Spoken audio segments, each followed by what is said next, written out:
What? It's time now for My Two Favorite Librarians. Brought to you by the Copper Tree Boutique in Dale's Grand Market, located in beautiful, historic downtown Amherst. Hi, this is My Two Favorite Librarians. I'm Denise Corey. I'm Chantel Taylor. Denise is making me laugh. How am I making you laugh? You are. Today we're talking about the Bridgertons. So... We should talk about how you made me watch the TV show on Netflix. Let me explain what it is first. You made me watch it. Let me explain what it is first. So, if you have been living on planet Earth and you've been trapped in your house like many of us had, you may have seen some of the promotion for the new Netflix series called Bridgerton.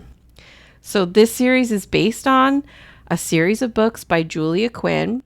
It was published in 2015. I did not realize that this book was published that recently. I thought it was a late 90s, early aughties book, and I'm really shocked, and we'll get into why I'm shocked later. So the series was released on Christmas Day. We did make Denise watch an episode of it because all Christmas, I kind of waited. You made me watch 3 episodes. No, we didn't make you. You were like, yeah, fine, we can watch another one. That's not making. All Christmas long. Like for the 2 weeks, everyone's been talking about Bridgertons. And I'm not an early adapter. I like to wait and see what's happening. I finally went in and watched it on our Storm Saturday we had a couple weeks ago. And I texted Denise and said, I think we should do a Bridgerton episode because everybody's talking about it. And there's lots of other stuff. If you have watched Bridgertons and you're having a Bridgerton hangover, we can recommend other things for you to watch. If you like or read. If you like Downton Abbey, yes, you're probably going to want to watch Bridgerton. It's got that same, it's set earlier. It's Regency. like I'm going to explain a little bit about the plot in a minute. I have a bit of a synopsis to sort of wrap up the series. So it's Regency, so 1813. So Chantel forced me to watch 3 episodes. No, 1 episode. And then last night I turned on episode number 4 and she was nowhere around. And it was just because then I needed to know what happened. So there was lots of eye candy too. Yes, allegedly. I don't really find anyone attractive. I actually think the lead girl that plays Daphne looks like that puppet from The Dark Crystal. Anyway, so it's been getting mixed reviews, good and bad reviews. Some people love it. Some people hate it. There are some issues with it, but let's start with the book series because it's a big, big deal that a romance series, like a historical, clean-cut romance series, is being adapted into a very luxurious, expensive series. Clean-cut? Well, that there's no, like, a lot of people say Outlander is a romance. I would not consider Outlander. I mean, the definition is clear cut. I would consider it a straight up romance, not clean cut, because I was going to say sexy time in there this. are sexy times. It is not. Yeah. Okay. Not to be watched with your children. Yes. Definitely Unless you not. want to explain some things. Yes. Within the first 5 minutes. So as I said, it's Regency, and this is from the author's website. It's set between 1813 and 1827. And it's a collection of 8 novels featuring the children of Violet and the late Viscount Bridgerton's children. I said children twice, I think. Yes, you did. So there's 8 kids in the series. Anthony, Benedict, Colin, Daphne, Eloise, Francesca, Gregory, and Hyacinthia. Yes, they're in alphabetical order. They liked it. So initially, according to Julia Quinn's website, this was just supposed to be a trilogy. And it was so popular that she ended up writing a book for each one of the children. So book 1 is called The Duke and I. And I talked about this last year in December because I was trying to sort of get into like book 3 or 4 before the series started. So I'd be able to see all the Easter eggs and things that were happening in the series. The series is pretty much concentrated on The Duke and I, which is book 1, and that's Daphne and Simon. Gist of the book is these poor girls. Daphne's in her 2nd season. She's very popular. People like her, but she's the girl next door, so she's not really getting any great marriage offers. And so she accidentally bumps into Simon, who is the Duke of Hastings and best friends with her brother Anthony. And they strike up a deal where they're going to pretend date so that he isn't bothered by the mothers and daughters of the ton, and that she will look more exciting because somebody's interested. She's got a duke interested in her. All of a sudden, all the guys in town are wanting to visit. And then, of course, they fall in love and hijinks ensue. There are some hijinks. That's what I needed to know. Lots of hijinks. I needed to know what was going to happen because of the hijinks. This is a very beloved series, and I know I've been watching a lot of like booktubers who are romance readers talking about if they change this person, if they change any of the characters, if they change any of the couples, it's going to be terrible. But generally, I think people really enjoyed the adaptation. There were, of course, changes that had to be made to make it a little bit more sensible. And it's not a straight up period piece in that there are some historical inaccuracies. Of course there are. So they don't make the effort that some place like Downton Abbey has made to be very historically accurate. It's more the sense of being historically accurate. It's a fantasy, like a magic realism historical romance. Yes. It's also an American production company that's come in and done this series. So it's not like Harry Potter where British, everybody had to be British. Well, the director wasn't British, but it is Americans coming in and doing this American novel about historical British society. And of course, Shonda Rhimes is very well known for Grey's Anatomy, Scandal, How to Get Away with Murder, lots of good stuff. So let's talk a little bit about the series. The book series or no, the TV series? The TV series, the Netflix series, because you've actually watched that. I'll go back to the book series in a minute. It's beautiful. The color, the dresses, the wigs. The wigs are beautiful. Insane. The wigs that the Queen wears. Yeah, because she's the main one that you really notice is wearing a wig, because hers can be quite large. They can be very stylized. Oh, there can be different colors. There's a pink wig at one time. There's a purple one. Yeah. Huge. Yeah.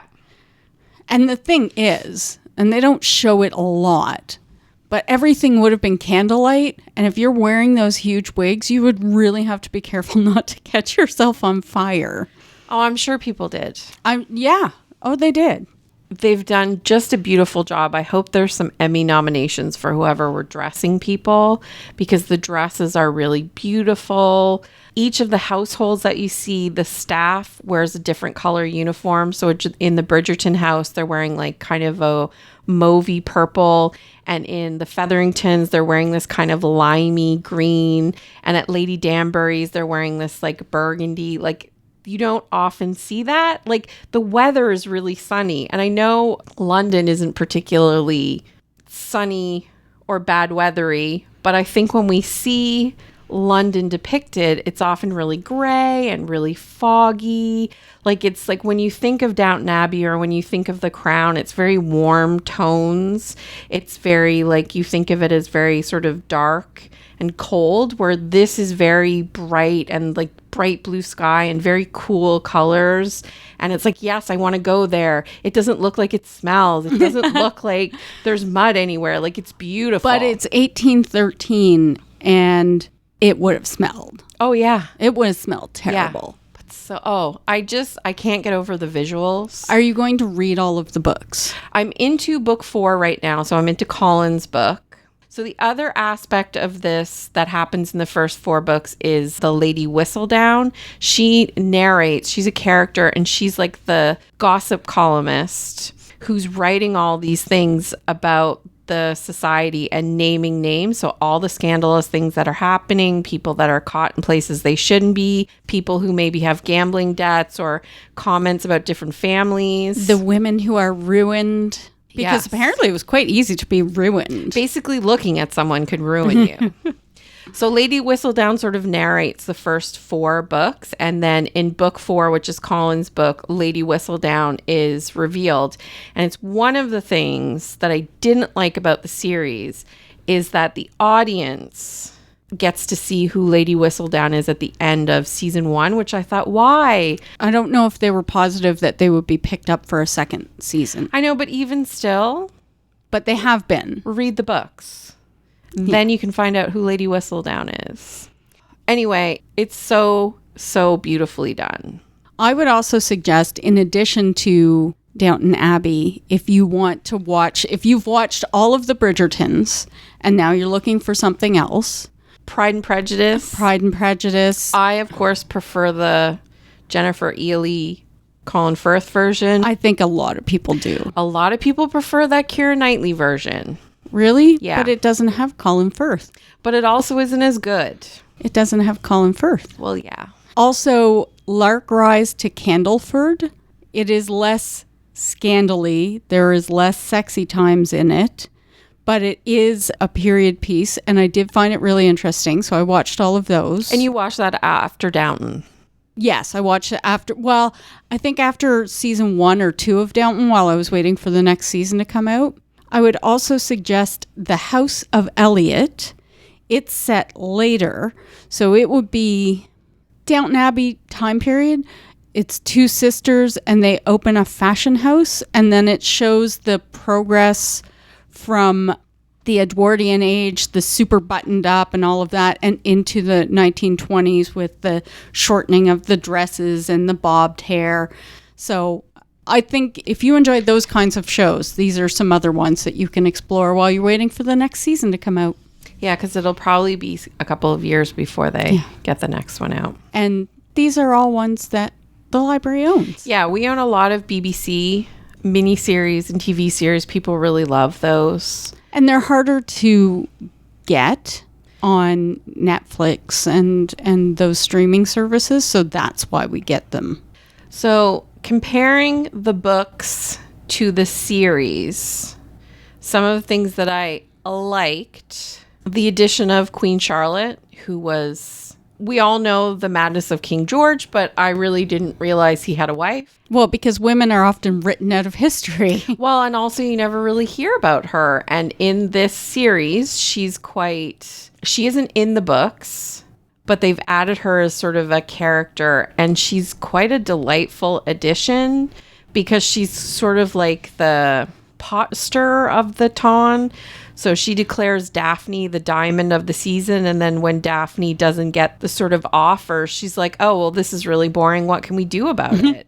And then when Daphne turns down her nephew, the prince from Prussia, which isn't in the book, she gets quite angry, and she's like, you go and you get that girl, even though she might be in love with someone else. Who cares what she feels? Go and get her. Loved her. Yes. I also really love Lady Danbury, who is in the books, but her role is slightly diminished. And she was an excellent addition as well. Excellent actress. Very good sort of, I don't know quite what to call her, because she has a hand in the Netflix series in getting Daphne and Simon together. She and Violet Bridgerton are sort of scheming in the background. And she knows everything that's going on, and she's got her fingers in sort of everybody's, well, that doesn't sound right. Business. Yes, I was going to say pie, but I thought, oh, that could go really a bad way. So I loved the increase of Lady Danbury. Which would you say you prefer more, the books or the TV show? I actually think I like the TV show a little bit better. I didn't love this series the way other people have loved this series. And I was hoping, like, you know, when you see the first book in a series, sometimes maybe the whole plot hasn't been thought out yet. And so it's just the beginnings, and maybe it's not as good, or maybe they don't have things sort of cemented. Like a TV show, the pilot isn't really the best show to watch. You need a couple of episodes before you get in. I was hoping once I got into Anthony and Benedict, who are the next 2 books, because it's The Duke and I, The Viscount Who Loved Me, An Offer from a Gentleman, which is almost kind of like a Cinderella-ish retelling. And then I can't remember what Colin's book is called. That's book 4. I was hoping I'd get really involved because normally I love a book. I love a series where you go into a town or you go into a family and you get to like stay in that world for like the 5 Penny or 6. Reed. Yes. Or like the Black Dagger Brotherhood. There's some like the Sullivans by Bella Andre. Like I love to see other people in different perspectives, but this didn't really grab me. So it's fine. I like it. I would recommend it to people. It's an excellent series, but it's not a favorite. You prefer the TV show. So one of the big issues with the first book and the series, there is a sexual assault in the book. And that's why I was so shocked that this book was written in 2015, because I can't believe that they would write a storyline like this. So they do keep it in the Netflix series, which I was really shocked about, but they slightly change it so it's different bad than the series.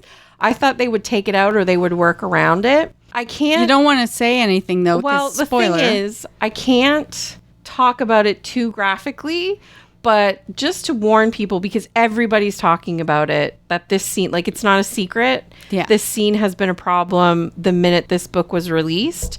So Daphne is very naive, like every single girl of the temps. They are told nothing about how you make babies. And when she and Simon are negotiating getting married, he says to her, I can't have children. And she's sad because she wants a big family, but she says, okay, that's fine. I'm willing to deal with it. What he means is, I'm not going to give you children. So she assumes there's something physically wrong with him, which makes for a very like funny conversation on their honeymoon. And then he quickly dispels that myth, but she doesn't understand how you get pregnant. So she doesn't realize what he's doing. And then when she figures it out, Book Daphne gets really cranky with him and yells at him. He goes out and gets drunk. She takes advantage of the situation. In the series, Daphne, I found much more calculating. And we were talking about this the other night with the prince, when Simon says, I don't want to see you anymore. And she just sort of throws herself at the prince and is about to be proposed to, ruining somebody else's life. I found her much more calculating. Simon isn't drunk in the bad scene, but it still happens. And then she gets mad at him and accuses him of being deceitful. And so I really can't believe they kept that scene in there. I was really shocked. I think you just did spoilers. No, I didn't. Mm-hmm. Right now, I am reading The Widow of Rose House by Diana Biller. Well, I'm listening to it. It's an audiobook. And it's set in 1875, but much like Bridgerton series, it has that same sort of concerns, specifically that women have no rights. So in this book, Alva Webster, she flees from her abusive husband. She is trying to get a divorce. Scandalous. It was really hard when I read that Ripper book last year about the women who were killed by Jack the Ripper. A lot of them were divorced. A couple of them were divorced. And it was basically like you had to go out and find a man immediately because you were just free pickings. Yeah. Well, Elva in this book is not quite so free pickings because she does get some money. It doesn't matter. There was an incident in that book that I read where a quite respectable lady was out buying gloves and someone tried to sexually assault her. Like, she was alone, so therefore you're free for the taking. So this one, I assumed this was a ghost story, but it's actually a romance, but there is a ghost story. I have seen it on a couple of my podcasts. People are reading it. So Alva Webster flees her abusive husband. She becomes a scandal. She was living in Paris, so she moves to a part of Paris called Montmartre. I think I pronounced that poorly, where it's a scandalous part of town at that point. And then she comes back to New York, and then her not quite ex-husband dies. So she actually inherits his estate. She uses that money to buy a dilapidated mansion in Hyde Park in New York that's rumored to be haunted. And then she meets Samuel Moore, who is a well-known scientist, and he wants to study the ghost in her house. But also, yeah, he wants to study her. So, I'm about 80% through right now. It's more romancy than I was expecting and less ghosty than I was expecting. But, it's okay. It does fit in with what we're talking about this week, though.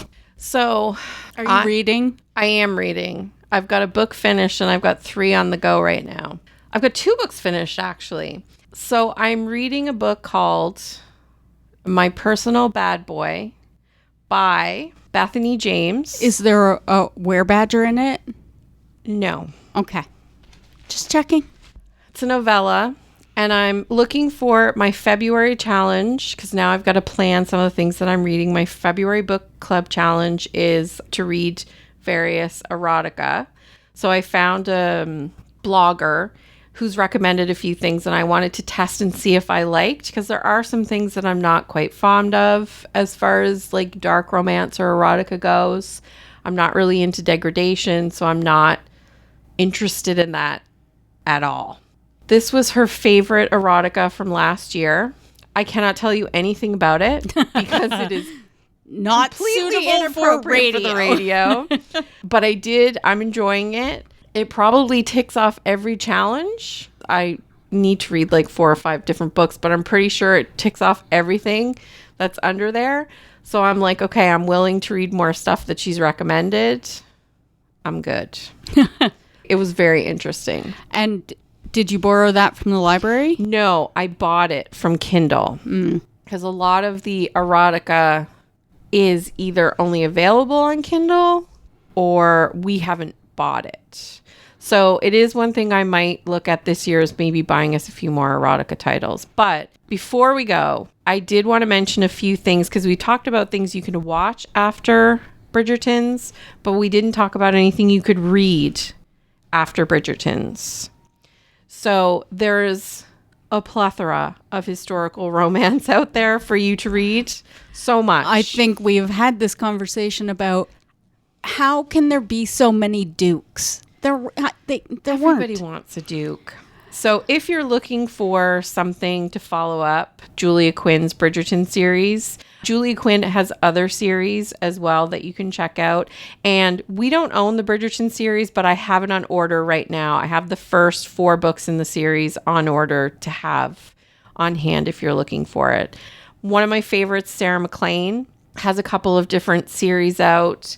Her Rule of Scoundrels, her Bare Knuckle Bastards. She's got some really good series. Tessa Dare, another one of my favorites.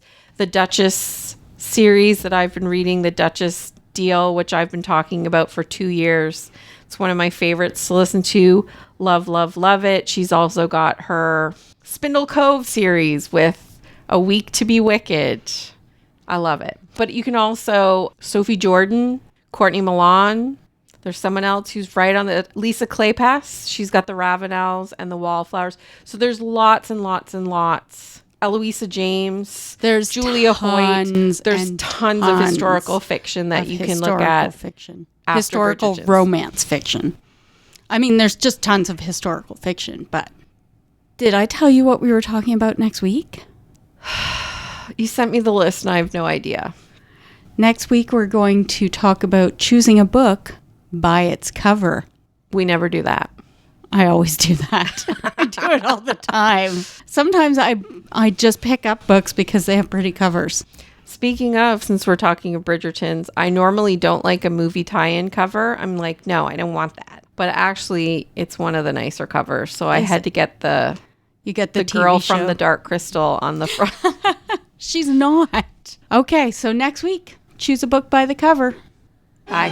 Bye. My 2 favorite librarians. Brought to you by the Copper Tree Boutique in Dales Grand Market, located in beautiful, historic downtown Amherst.